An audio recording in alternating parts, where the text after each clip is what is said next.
DXKP Pangasinan, DXXX Zamboanga, DXDX General Santos. Kini ang RPN Dex Kini Radio Runda 1053 kHz.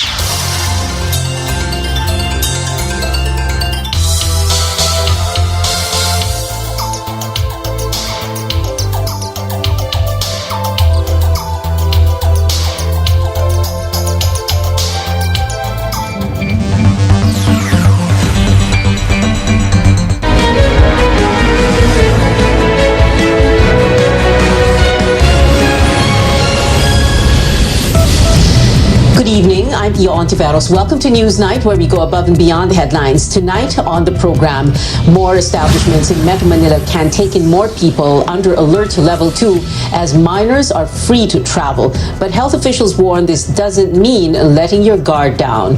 With some areas in the country still recording low turnouts for COVID-19 vaccinations, should inoculation become mandatory, the health department says it could be the last resort. And there's no way but up for this Filipino group. SB19 reaches another milestone with its latest single making an impressive debut on a Billboard chart.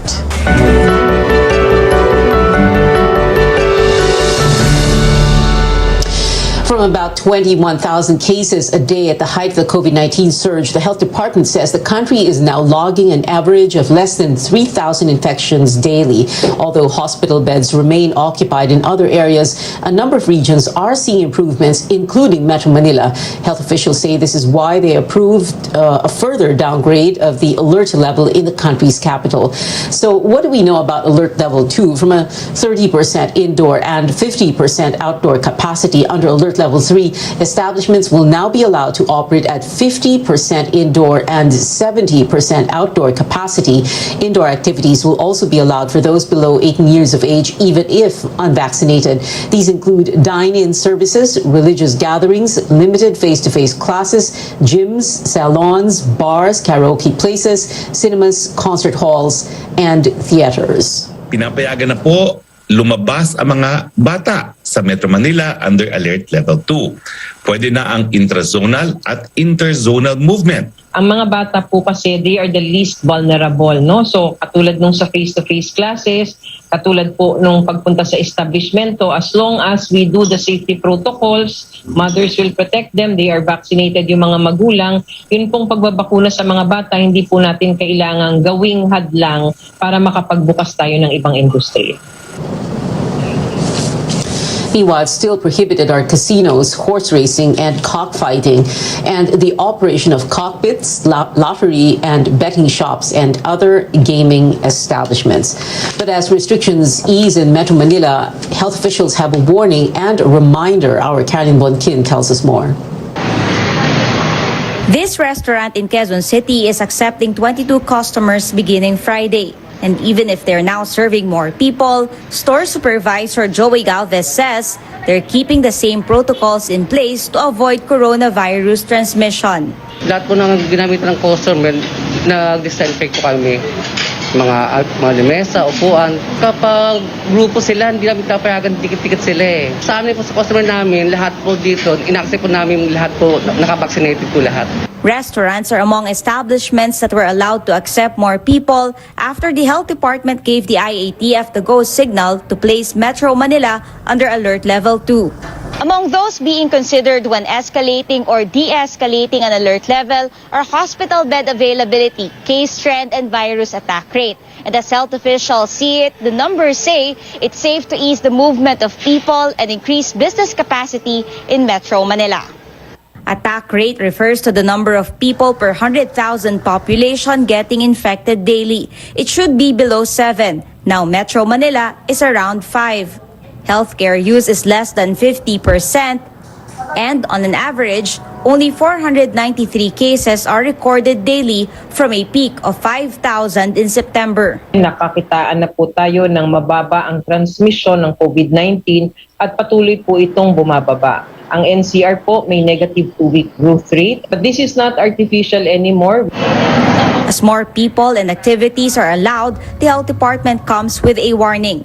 Cases could still rise. To avoid that, There will be granular lockdowns if needed. Capacities of restaurants and other venues are still limited and health protocols remain in place. But ultimately, health officials say it's up to the public to keep what we have achieved against COVID-19. The safeguards are there. Ang kailangan lang talaga ma-remind natin ang ating mga kababayan na tayo po, yung behavior natin ay malaking factor dito sa kung tataas pa ang mga kaso. So it will depend on all of us. If we can sustain this kind of number of cases, we can be able to open up more of our industries. Health officials are still meeting with experts to determine whether or not to do away with face shields. Caroline Bongkin, CNN Philippines. While it is asking the interagency task force for another week to study the benefits, the health department favors easing rules on the use of face shields in enclosed spaces, including cinemas, as long as other health standards are strictly followed. The agency also eyeing the full or nationwide implementation of the alert level system by December 1. The DOH says the scheme has been effective for Metro Manila. Presidential spokesperson Harry Roque made the announcement on the region's new alert status just less than 3 hours before alert level 2 would take effect, but he sees no problem with it. Alam niyo po, mahirap kasi kung magtataas ng alert level. Kasi lilimitahan natin yung magtatrabaho. Pero siguro naman kung reverse, gaya nito, ng pagbaba, wala pong mawawala, no? Kahit mabilisan yung announcement na ginawa ng IATF dahil ito po yung mabuting balita at ito po yung pinaka-aantay-antay na balita ng marami sa atin, no? Na para magkaroon muli ng hanap buhay ang ating mga kababayan. Also, by December 1st, alert levels will be determined every 15th and 30th of the month. However, this excludes escalations, which may be done at any time in the middle of the implementation period if needed. Now, areas under alert level 2, including Metro Manila, have been given the green light by the interagency task force to hold limited face-to-face classes in college. Up to 50% capacity for all degree programs are allowed.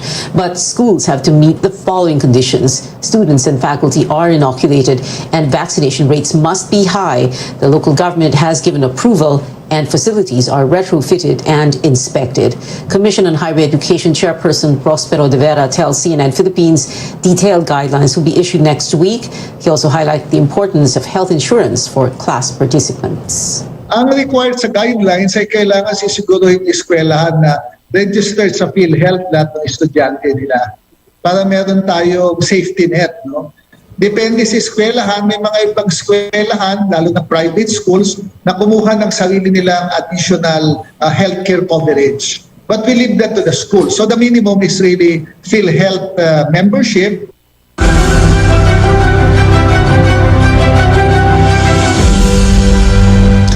While more sectors are opening up due to the downtrend in cases, a nationwide study finds this is also because of the increased confidence in COVID-19 vaccines. A recent social weather station survey reveals more than half, or 64% of Filipino adults are now willing to get vaccinated. Among them, 25% have been fully inoculated and 10% have yet to receive their second dose. 23%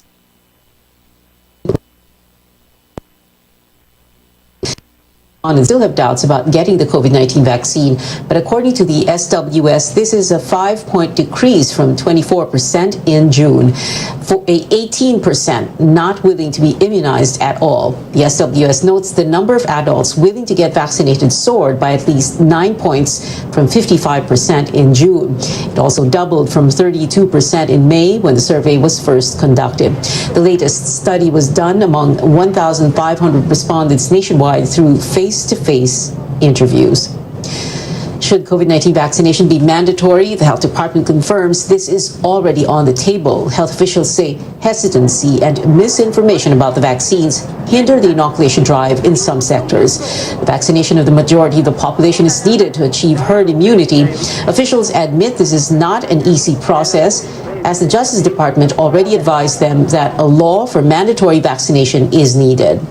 Nung pinag-usapan po iyan, we have seen, no, tinignan na natin yung spectrum ng mga ginawa na natin for regulations. Nauna na tayo dun sa encouragement, dun sa nudges, nagbibigay tayo ng mga impormasyon. Ngunit pagkatapos no, nakita natin may some hesitancy pa rin. So nagbigay tayo ng mga paraffol, nagbibigay ho yung ibang LGUs ng mga packs, no, food packs para dun sa magpapabakuna. But then again, we still saw na meron pa ring hesitancy, no? So nagbahay-bahay po tayo. Ini-incentivize na natin ngayon ang mga fully vaccinated. They have that privilege to go into these 3 Cs areas. Pero ang gobyerno, mas gusto pa rin nating i-push forward para mas bumilis at dumami at ma-achieve natin yung proteksyon ng populasyon na kailangan natin. Vergeres also says all government agencies and the private sector are planning to stage 3 days of amplified nationwide vaccination drive. The initial target is to administer 5 million shots per day. Vergeres says vaccination sites will be set up in public areas with high foot traffic and perks will be offered. Just yesterday, the government says close to 1,120,000 COVID-19 shots were administered.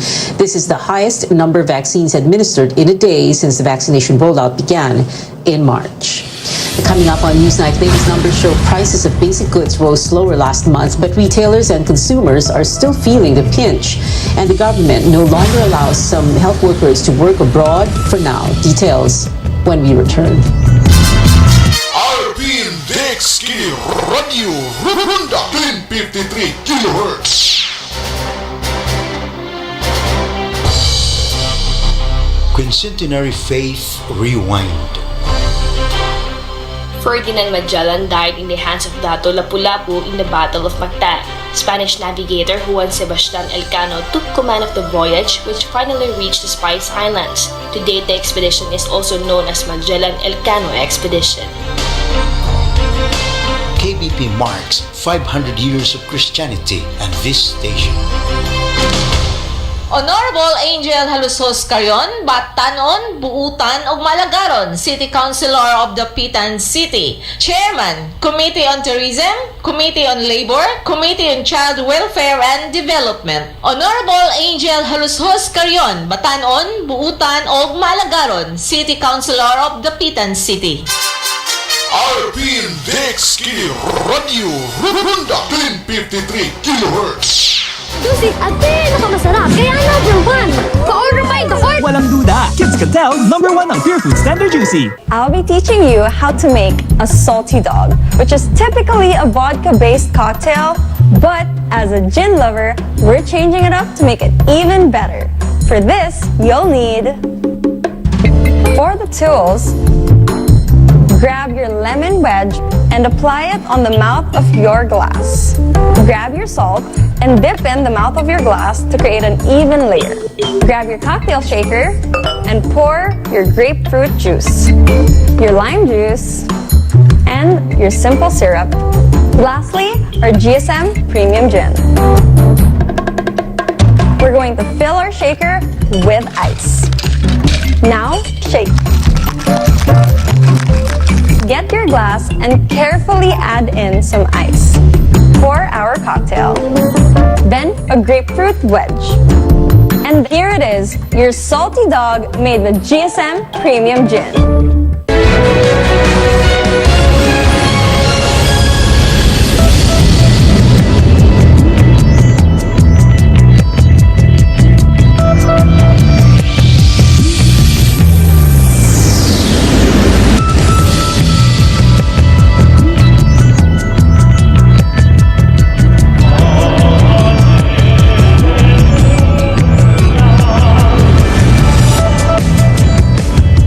Welcome back to Newsnight, where we go above and beyond the headlines. In headlines overseas, the World Health Organization warns Europe is again becoming a COVID-19 epicenter.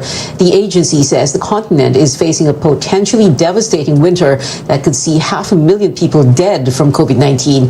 Europe logged a 6% increase in cases the previous week, the highest for any global region, as others record declines or stable trends. The United Kingdom has also seen a surge in infections as it resists stricter measures like wearing masks, but its fight against the virus gets a boost with a game-changing drug. The UK is the first in the world to authorize antiviral capsule molnupiravir for adults with mild to moderate COVID that are at risk for severe illness. Drug maker Merck announced last month the capsule reduces risk of hospitalization or death from the virus by half. Now, back here at home, the Senate orders the arrest of a resigned budget official linked to alleged anomalous purchases of COVID-19 medical supplies. The order was signed by Senate President Tito Soto and Blue Ribbon Committee Chairman Rich Gordon. It states former Procurement Service Head Lloyd Christopher Lau obstructed inquiries into the government supply deals with Pharmaly Pharmaceutical because he was a no-show in the past 4 hearings. Gordon points out Lau is now a private citizen and is no longer covered by President Duterte's directive to ban cabinet and executive officials from the hearings. Lau is the 5th person ordered arrested by the Senate following Pharmaly Director Lincoln Ong, executives Mohit and Twinkle Dargani, and the firm's alleged financier, former presidential advisor Michael Yang. Food prices increased at a slower pace in October, dragging last month's inflation rate to 4.6%. While the numbers are getting better, is it really felt down the chain? Our Rex Media tells us more. Basic commodity prices are still going up, but at a slower pace. Inflation is at 4.6% in October. That's slower than September's 4.8%, but faster than the 2.5% in October last year. While the increase in rice prices remains low and stable, inflation further slowed when it comes to vegetable, fish, and meat. Government-mandated importing of more pork led to the easing of prices after months of high farm gate cost due to the African swine fever. While the numbers are getting better, those on the ground say they do not feel it at all. Among them, Pinky and Dante, who sell pork in a wet market in Mandaluyong City. Umunti daw po yung supply ng baboy, kaya tumaas po. Pataas nga, 2 beses tumaas sa bawat linggo eh. Some consumers like Marley and Jong are also feeling the pinch. They say they have no idea why. Sa ngayon, syempre, mas tumataas yung mga bilihin ngayon. Kasi everyday, namimili kasi ako dahil meron akong business na food business. So sa lahat ng mga market na mga napupuntahan ko talaga, halos mga nagtataas talaga yung mga paninda. Sobrang hirap kasi, di ba, pandemic. One factor could be higher transport inflation due to the series of oil price hikes. Siguro sa transport ng nagdi-deliver, mahal daw gasolina eh. Kaya tinapatong nila doon yung charge nun sa gasolina, sir. An economist believes the lower inflation last month is due to the so-called base effect. This means the lower number last year can result in a higher percentage change. It's kind of surprising because it's slower than what the markets estimated. Though it's elevated pa rin naman if you look at it very well. RCBC Chief Economist Michael Ricafort suggests the government should focus now on creation of jobs as the economy reopens to help consumers have more income and cope with rising prices. It's really ensuring now the further reopening of the economy and policies that would also promote and generate more jobs, more livelihood. The Bangko Sentral is seeing commodity prices to further stabilize in the coming months until mid-next year to a 3% inflation rate, which is well within its 2 to 4% target. Rex Renitio, CNN Philippines. The country hits the red light on the overseas deployment of nurses after it reached the 6,500 limit last month. The POEA announces the processing and issuance of overseas employment certificates, or OECs, as well as the deployment of new nurses and nursing assistants are suspended effective immediately. But health workers who have OECs can still leave for their employment abroad. In June, the government raised the cap from 5,000 to 6,500. It imposed the limit late last year due to the national demand for medical workers amid the pandemic. Now, the Armed Forces is pushing for a credible defense posture as it continues to modernize programs and assets. In my one-on-4 interview with the Armed Forces Chief and the 3 major service commanders, General Jose Faustino Jr. gave a clearer picture of the military's goals. For us is to have a credible defense. Modernization is budget heavy. So it needs a lot of money, of course. And right now, we encountered some problems because of the pandemic, and some of our resources were, used for the COVID-19 pandemic. And but slowly we are reaching there. You say how credible is our credible defense?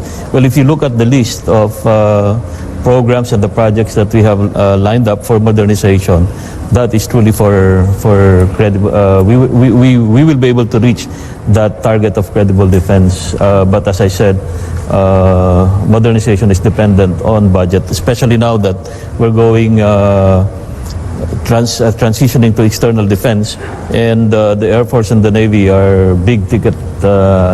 Are acquiring big ticket items like ships and multi-role fighters, and that requires a lot of money.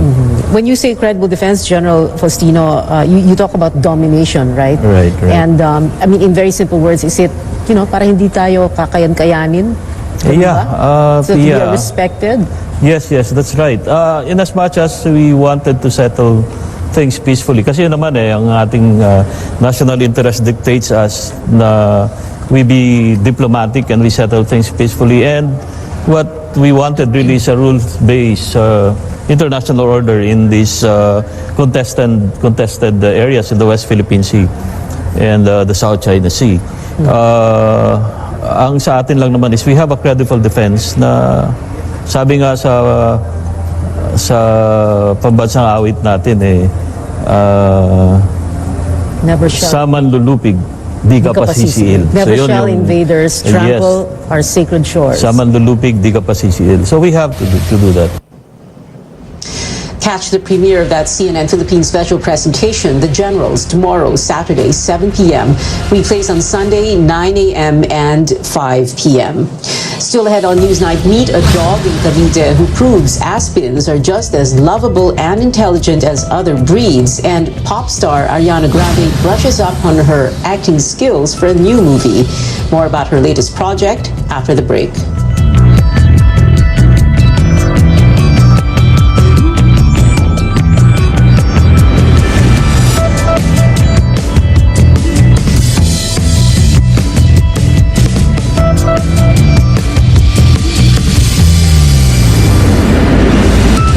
Bawat patak, may sarap, may lakas, sulit. Red Horse Beer.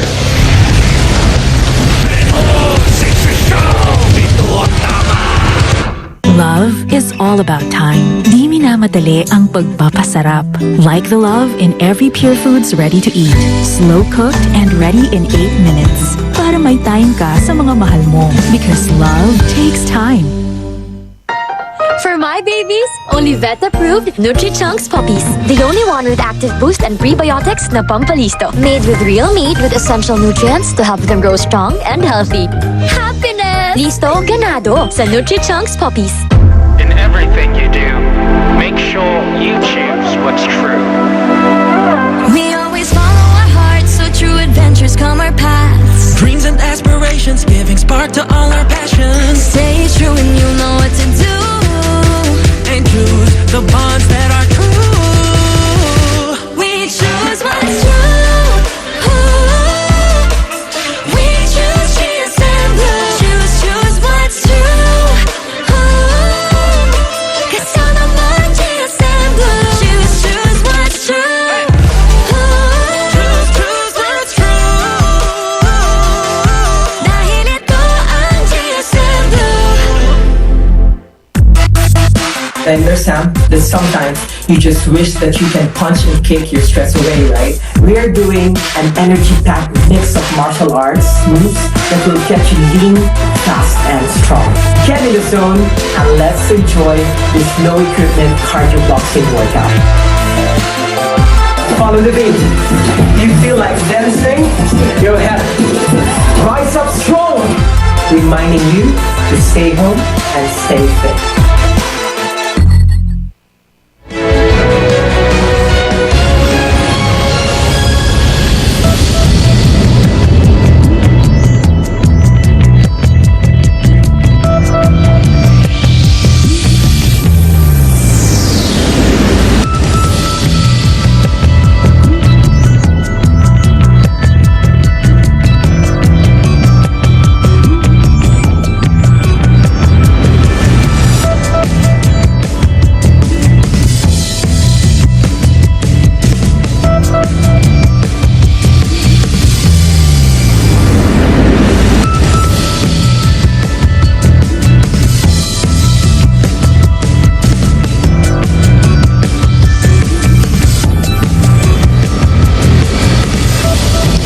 You're watching Newsnight. I'm Pia Ontiveros. Topping Twitter trends, SB19's latest single made an impressive debut on a Billboard chart, but it climbs to even greater heights on Billboard's Hot Trending Songs list.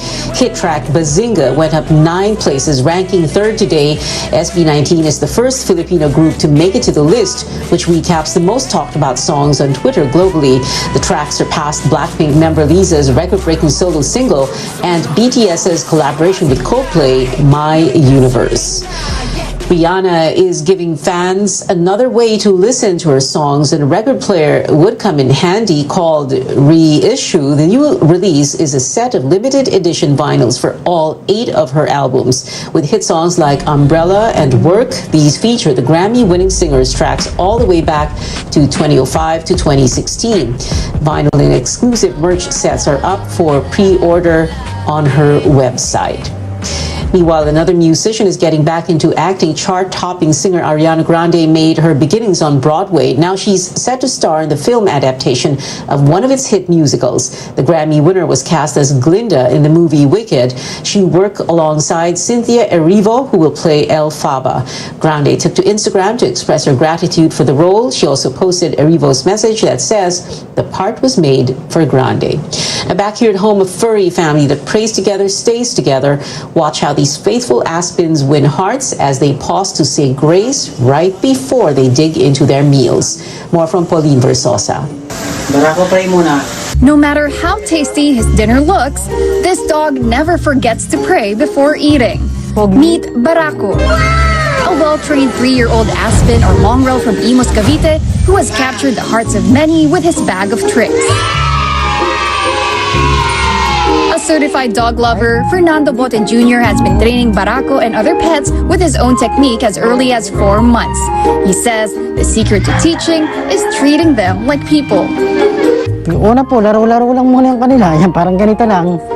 Laro-laro lang muna sila. Tapos, pagdating ng tamang edad nila, siguro mga 6 months pataas, yan, tsaka na po kami nagsaseryosang magturo sa kanila.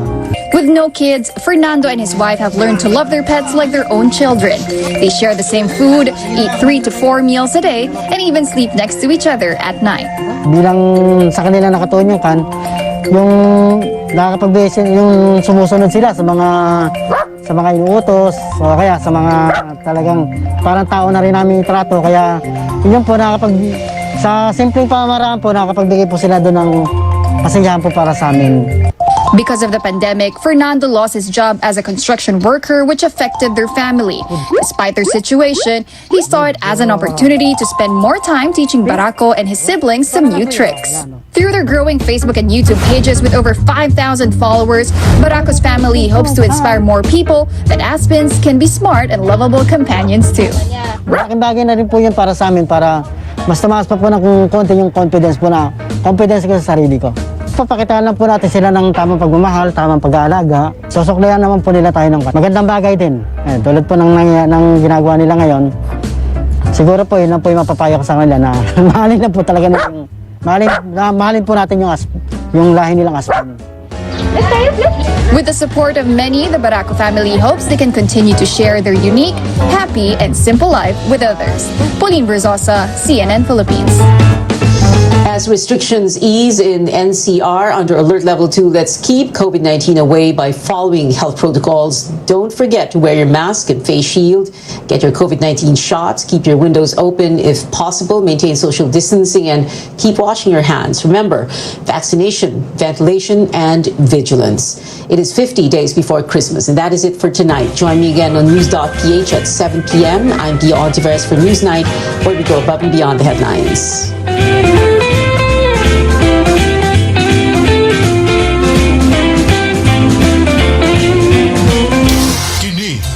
RPN Dex Kini Radio Runda 1053 kHz.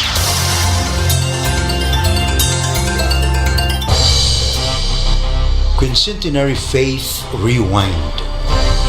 The image of Santo Niño may have come from Michelin, Flanders, now part of Belgium. There are surviving images that resemble the one in Cebu from 16th century Flanders. King Charles I of Spain grew in Flanders and must have obtained and given images of the Santo Niño for the expedition.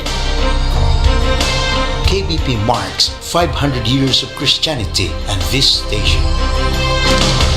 Sa panahon ng pandemyang ito, mahalagang manatili tayong physically at mentally healthy. Kung ikaw ay may karamdaman ng takot, pagkabahala at pangamba, kausapin natin ang ating mga mahal sa buhay at ituon natin ang ating atensyon sa mga bagay na makatutulong sa ating kalusugan. Maaari ring sumangguni sa 1553-0917-899 usap 8727 o 027989 usap 8727. Mental health ay pangalagaan. Tara, usap tayo, kaibigan. Dapitan City Councilor Jezebel Bing Balisado, konsehal sa Dakbayan sa Dapitan nga dali duulon og maabibihon sa iyang mga katawhan. Konsehal Bing Balisado maluluyon og matinabangon sa tanang higayon. Konsehal Bing Balisado sa Dakbayan sa Dapitan. RPN Radio Philippines Network DXKD Dipolo Radio Ronda Member Kapisanan ng mga broadcaster ng Pilipinas.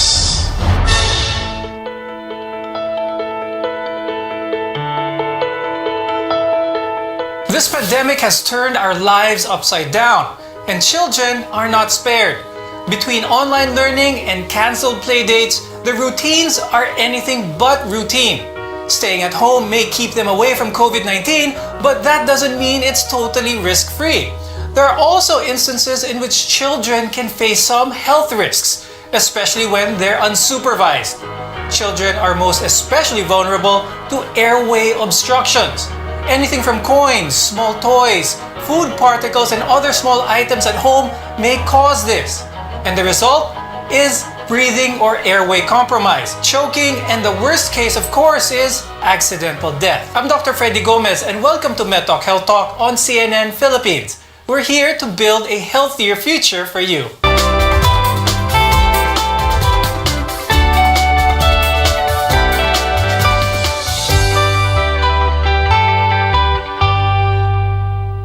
Anything that compromises the airway can be life-threatening emergencies that may need immediate medical attention.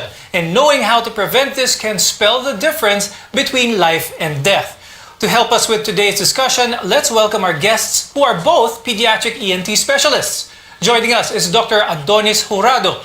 He's the president of the Philippine Academy of Pediatric Otolaryngology. Also with us is Dr. Lyra Veloro. She is the head of the Pediatric Otolaryngology section at the Medical City. Airways, or pathways where air flows into your lungs, are a lot different or smaller in children, making them more vulnerable to obstruction. So, anything that can get caught in there could be a potential problem.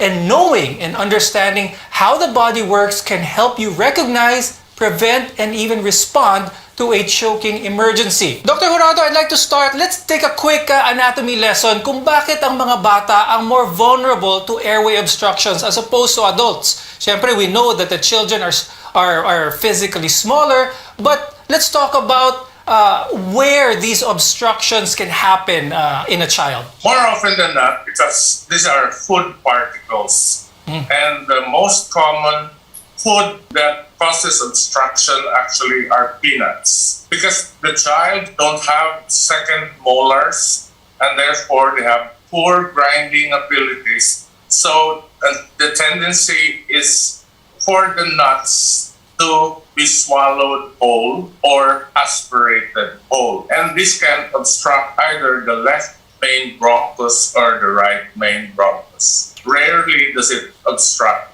the trachea. But it can also obstruct the passageway of food. Does that happen often as well, wherein there's an obstruction in the esophagus? Usually, the most common are coins, especially if there are inadequate supervision. People sometimes leave small things, small objects within the reach of the baby. Now, I'd like to ask Dr. Lyra, what are some of the most common objects at home that our viewers should know about that kids usually like to put in their mouth that can cause them to choke? There are objects that commonly causes choking in children that are present at home are mainly food items. But there are also non-food items that are present in our household that and pose a choking risk to children. And these include the batteries, the small batteries, small toy parts. These are items in the household that should be kept away from children because it poses a high risk of choking-related injuries. Batteries that are disc in shape, the small batteries that may be found in mini laser pointers or maybe watches. Could you explain why there's a higher risk for this type of object, that when it gets lodged to maybe the nose or maybe the mouth, that it can cause further damage that may be unknown to the caregiver or to the parent? Batteries, actually, when ingested or aspirated, is more hazardous because they contain chemicals inside that could seep out and damage the tissues surrounding the tissues where it is lodged, and causing more damage than what is normally seen in objects that do not have these chemicals. Dr. Lyra, ano ba usually yung mga dapat bigyan pansin ng mga parents or caregivers sa mga bata when it comes to the food? What type of size of food is best? What is the consistency of the food? There are types of food that should be given children that should be appropriate for their age. For example, you should avoid giving children less than 3 years old certain foods. For example, under the vegetable or fruit category, you avoid giving them dried fruits, raisins, pieces of carrots, peas, because they have incomplete dentition. Their molars have not yet been developed, and they could not grind their food well. So the danger of aspirating it whole is there.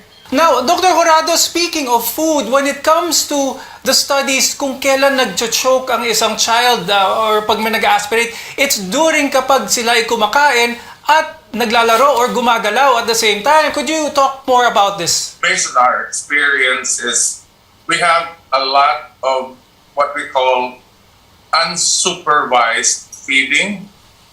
Pinapabayaan mo lang yung bata, or sometimes older children feeds the younger child with whatever objects. Dr. Horado, let's discuss some of the symptoms. Ano ba yung nakikita sa isang bata kapag siya ay may airway compromise or nag-choke? Sudden dyspnea is in 50% of cases. And then the second most common is coughing. The third most common is nangingitim, cyanosis. And the fourth most common is choking while feeding. What is the most important tool that a doctor can have, Dr. Lyra, when it comes to assessing the cause of any obstruction? Is it mainly the imaging modalities at hand, or is it the information of the caregiver or the parent? So when the child with suspected airway foreign body is brought to the emergency department, usually the child is immediately assessed by an experienced doctor. So it's really a combination of good history taking, complete physical examination with the aid of imaging, and also the recognizing or determining the need for a bronchoscopic procedure already. Now, when we return, we'll talk more about why children are the most at risk for airway obstruction. We're your connection to healthcare. You're watching MedTalk Health Talk on CNN Philippines.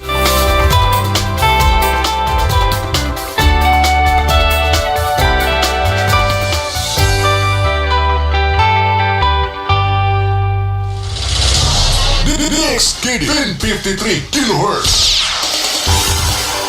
Mahigalan namong suking tigpaminaw, mayong adlaw kaninyong tanan. Ang DXKD AM Station RPN Management Dipolog City magpahigayon og libreng panag-inambitay sa pulong sa Ginoo.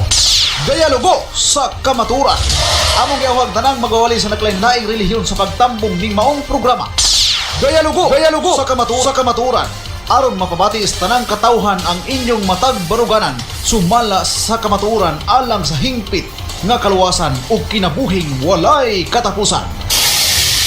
Dialogo sa kamaturan. Ang dialogo sa kamaturan ninyong mabati matag alas 3 ngadto sa alas 5 sa hapon adlong Domingo.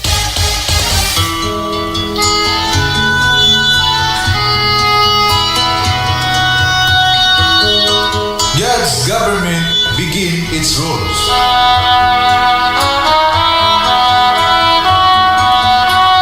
Ang panggobyerno sa Dios misugod na sa pagmando. Ang programa sa relihiyo, ang pinili nga nasod, giluwas ug gipahiuli. Inyong mabati matag adlaw Sabado ug Domingo alas 8 ngadto sa alas 9 sa kagabion. Ang pinili nga nasod, giluwas ug gipahiuli. Dinhi lamang sa RPN Radio Ronda Dipolog City.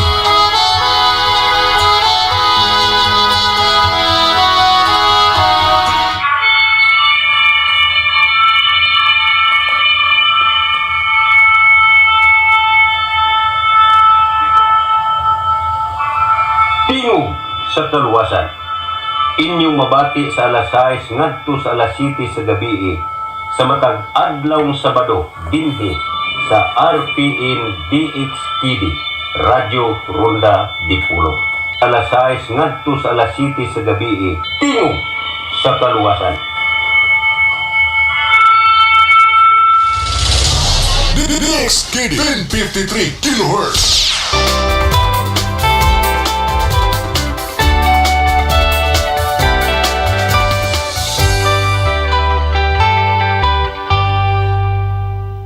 Small children from ages 0 to 10 are naturally curious and explore their environment by placing objects in their mouths, their ears, their noses.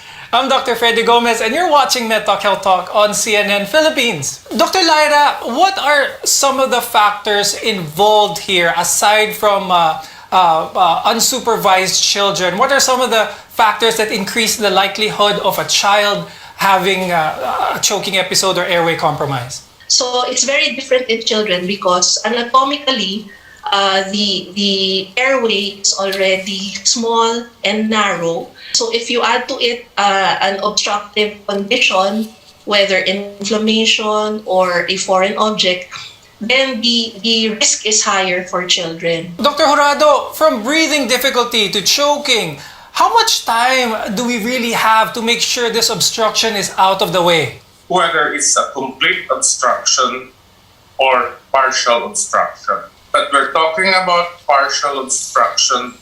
It could last a few hours or a few days and even years. What would be the best first aid for a child who they assess is indeed choking or has their airway blocked? What we call the Heimlich maneuver or the chest tap maneuver in younger children, or the Heimlich maneuver is the abdominal thrust, wherein you put your two hands in the abdomen of the child and push up. Whereas the chest tap usually is used in babies, younger children, or babies, wherein you put the child head down and then put the tap on the back of the baby. In younger children, 1 year old below, or probably 2 years old, you can do that depending on the size of the child. So normally the Heimlich maneuver is done in the older children. Mm-hmm. But there are some children who may be sleeping who snore.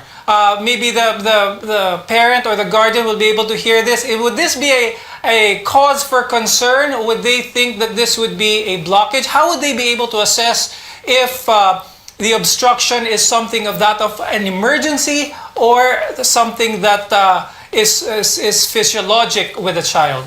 To actually determine if the noisy breathing is an urgent condition or not.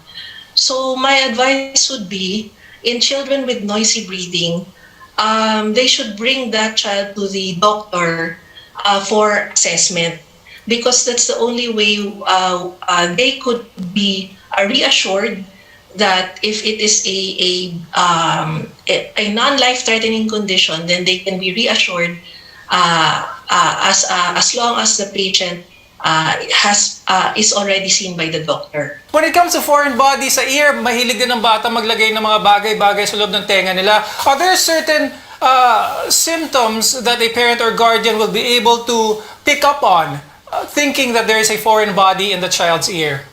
If the foreign body does not react much with the surrounding tissue. Sometimes it stays there for a long time, ranging from days to several months. If the foreign body is organic and it decays or it absorbs water, then it can produce a foul smell or it can produce a discharge. Then the foreign body will be able to manifest itself. But in the nose, it's easier to detect because the mucosa of the nose is not naturally moist. So if there's a foreign body there, within days you will be able to smell it, and you will be able to see unilateral discharge from one of the nasal cavities. There will be discharge in one of the nasal cavities, and the smell is really very foul. So those are the signs that would tell you that there's a foreign body either inside the nose or inside the ear. Now, when we return, we'll talk about what to do when your child's airway becomes blocked or obstructed by a foreign object. Your health is our mission. This is MedTalk Health Talk on CNN Philippines.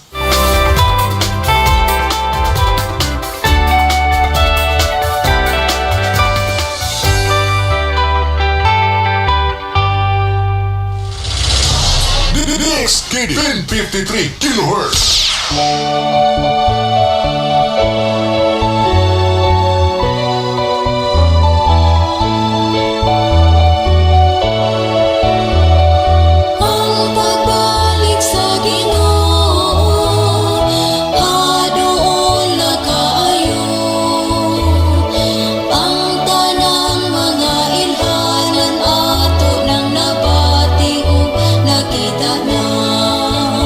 Sa kamatuoran usa ka taknang tulumanon nga magahatag kaninyo sa lunsay nga kamatuoran nga gikan sa balaang kasulatan nga magahatod kaninyo sa pag-angkon sa kinabuhing walay katapusan didto sa gingharian sa langit.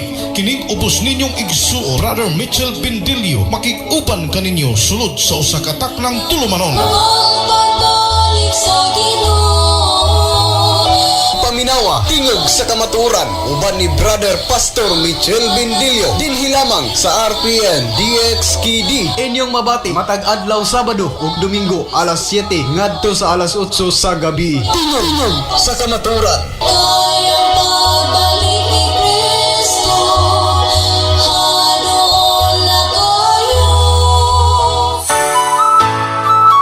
Taytayan sa paglaom, taytayan sa paglaom. Mga higala, kumusta? Ani ana ang tulumanon, taytayan sa paglaom. Maghatod sa mga balita, hisgutanan ug pagpangumusta matag adlaw Sabado gikan alas 9 sa buntag ngadto na sa alas 10:45 sa buntag. Taytayan sa paglaom, taytayan sa paglaom.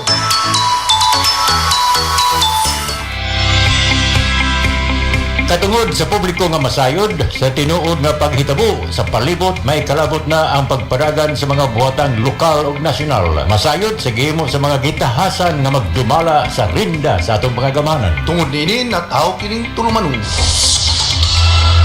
Sayri ang lungsod. Sayri ang lungsod. Gidalit kaninyo ni Sibiana RPN DXKD Polo. Sayri ang lungsod.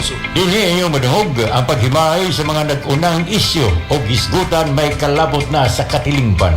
Sayri ang lungsod. Mga problema, reklamo sa komunidad nga gustong ipabot sa mga hintungdang opisina o namunuan.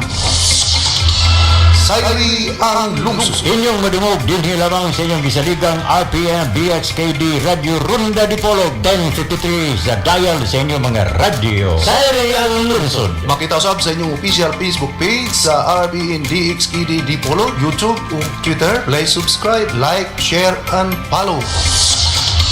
Sayri ang lungsod. Sayri ang lungsod. At ang paminawa ug sundak kanunay matag adlaw Domingo alas 9 ngadto sa alas 11 ang takna sa kabuntagon ang inyo ug atong tulmanon. Sayri ang lungsod. Sayri ang lungsod. Buhagay sa Radio Ronda matag adlaw Sabado. Buhagay sa Radio Ronda.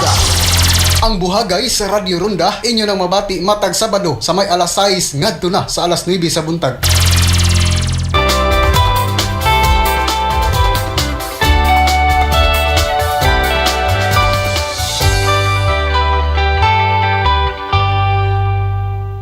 Watch out for any foul-smelling nasal or ear discharge, noisy breathing, coughing, or wheezing. These things can be indicators that the airways have been obstructed. Now, children, of course, are most vulnerable.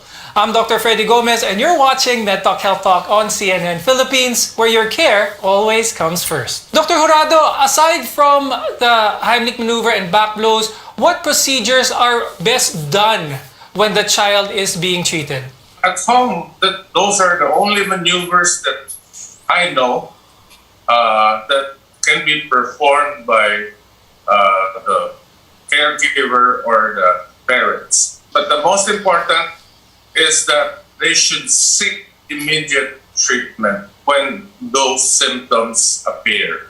Okay, now Dr. Jurado, let's talk about an emergency procedure that could most likely save the life of a child if the airway compromise is definitely complete, and that is an emergency cricothyrotomy. Could you discuss about this and how this could potentially save the life of a child? You put both hands on the abdomen and then your arms around the abdomen, and then you thrust. They call it the abdominal thrust. The other one is the chest tap or the back tap that you tap on the back. Those are the only two maneuvers that probably could be done by the people at home. Dr. Lyra, what should we do or not do? Let's start with the don'ts muna. What shouldn't the parent or guardian do that may aggravate or make the problem even worse? The adults who are present or the caregivers' initial reaction is to attempt to remove the foreign body by blind finger sweeping. Unfortunately, this maneuver can cause trauma and can cause bleeding, and may push the foreign body further down into the airway and potentially completely obstruct the airway. So blind finger sweeping should not be done in infants and children with foreign body obstruction. I would suggest that child care providers like teachers or parents should take classes on resuscitation, age-appropriate choking, first aid maneuvers in order to be able to execute the needed intervention safely and correctly. What they should do in cases of foreign body aspiration is to bring the child immediately to the hospital. Parents or guardians may want to remove that foreign object there. It may be impacted cerumen, earwax. What should be the proper way to clean a child's ear? Or should the parent or guardian even do so? Actually, the ear has a self-cleaning mechanism. Normally, the wax comes out on its own eventually. Only in children, since the canal is very small, it's still very small, the buildup of wax inside the ears is faster than it coming out. So in children maybe below 5 years old, there should be regular cleaning by the ENT. I do not advise them to attempt to clean inside the canal themselves because they might traumatize the ear canal and make things much worse. Now, Dr. Jurado, when it comes to obstructions in the airway or the esophagus, are there certain symptoms that may prompt the parent or guardian that one area is probably blocked as opposed to the other? Normally, you would have difficulty in feeding the child, and the most common symptom is vomiting, whatever food intake they have, because it could not pass through to the stomach.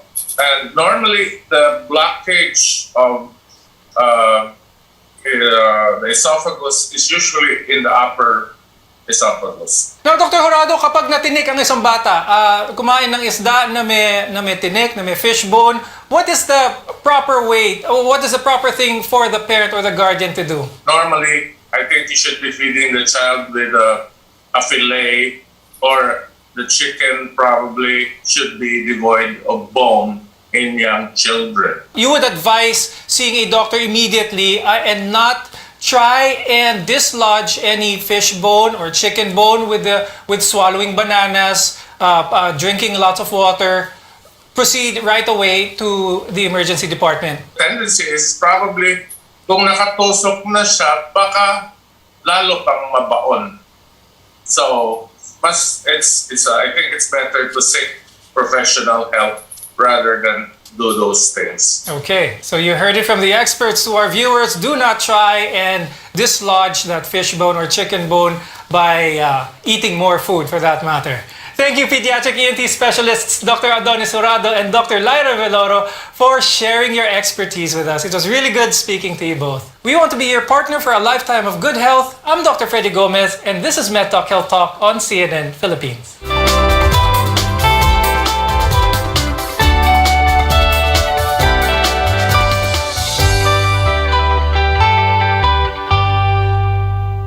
Kini ang RPN Dex Kini Radio Runda